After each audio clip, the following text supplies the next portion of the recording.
काशी विश्वनाथ जय काशी विश्वनाथ जय काशी विश्वनाथ समस्ता लोका सुखिनो भवन्तु। నమస్తే మీ చంద్రశేఖర్ మహాదేవ్ కాశీ వారణాసి నుంచి. కాశీఖండం 90వ అధ్యాయం 25 శ్లోకాలలో ఉన్నటువంటి పార్వతేశ్వర్ మహాదేవ్ యొక్క గొప్పతనం.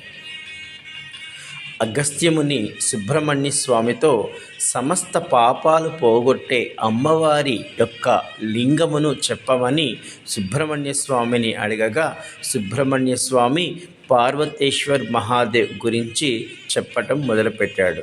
శివ పార్వతుల కళ్యాణ అనంతరం హిమవంతుని యొక్క భార్య మేనాదేవి పార్వతీదేవిని ఇలా అడిగింది, శివునికి స్వస్థలం ఏమిటి? ఆయన నివాసం ఎక్కడ?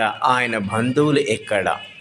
ఇల్లు కూడా లేని వాడిని పెళ్లి చేసుకున్నావా అని మేనకాదేవి పార్వతీమాతను అడగగా అమ్మవారు శంభుని దగ్గరికి వచ్చి, నాదా మన ఇంటికి పోదాం పదండి, మీరు ఎక్కడ ఉంటే అక్కడ నేను ఉంటాను అని అడగగా విషయం గ్రహించిన శంభుడు పార్వతీమాతను వారణాసికి తీసుకుని వచ్చాడు. అయితే హిమవంతుని కుమార్తె అయిన పార్వతీమాత తండ్రి గారి ఇంటికన్నా ఎక్కువ ఆనందమును వారణాసి యందు పొందినది. పార్వతీమాత ఇంత గొప్ప ఆనందానికి కారణమేమిటి అని విశ్వనాథుని అడగగా పార్వతి 14 లోకాల నుండి ఎవరెవరు ఏ దేవతలు ఎన్నెన్ని లింగాలు ఇక్కడ ప్రతిష్ఠించారో వారికి ఏ వరాలు నేను ఇచ్చానో నాకు తెలియదు, వారికి తెలియదు, ఈ లోకాన్ని మోస్తున్న ఆదిశేషుడికి కూడా తెలియదు అని అవైతే ఈ పంచక్రోశలో అవి ఉన్నాయని చెప్పడం జరిగింది. ఈ యొక్క పవిత్ర కాశీలో నూలు గింజ కింద పడిన 1000 శివలింగములకు క్షీరాభిషేకం చేసిన ఫలితముగా మారును. ఒక్కొక్క లింగము గురించి నిరంతరం అనంతంగా అనంత తరంగాలు ప్రసరిస్తూ ఉంటాయి. అందుకే ఈ కాశీ ఆనందవనంగా ఇంత గొప్పగా ఉంది అని చెప్పినాడు పార్వతీమాతకు మహాదేవుడు. ఇది విన్న మహాదేవి మరొకసారి భర్త పాదాలకు నమస్కరించి, ఓ మహాదేవ, నేను కూడా ఒక లింగాన్ని స్థాపించాలని అనుమతినివ్వండి. మహాదేవుని అనుమతితో అమ్మవారు ఒక లింగమును మహాదేవుని వద్ద ఆది మహాదేవుని వద్ద ప్రతిష్ఠించింది.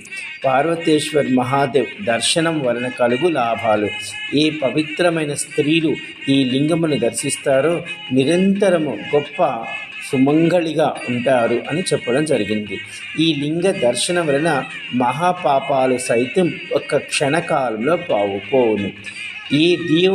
ఏ జీవుని దేహము ఈ లింగ దర్శనం చేస్తాడో ఆ జీవుని యొక్క శరీరమునకు అన్ని బంధనాలు తొలగిపోతాయి.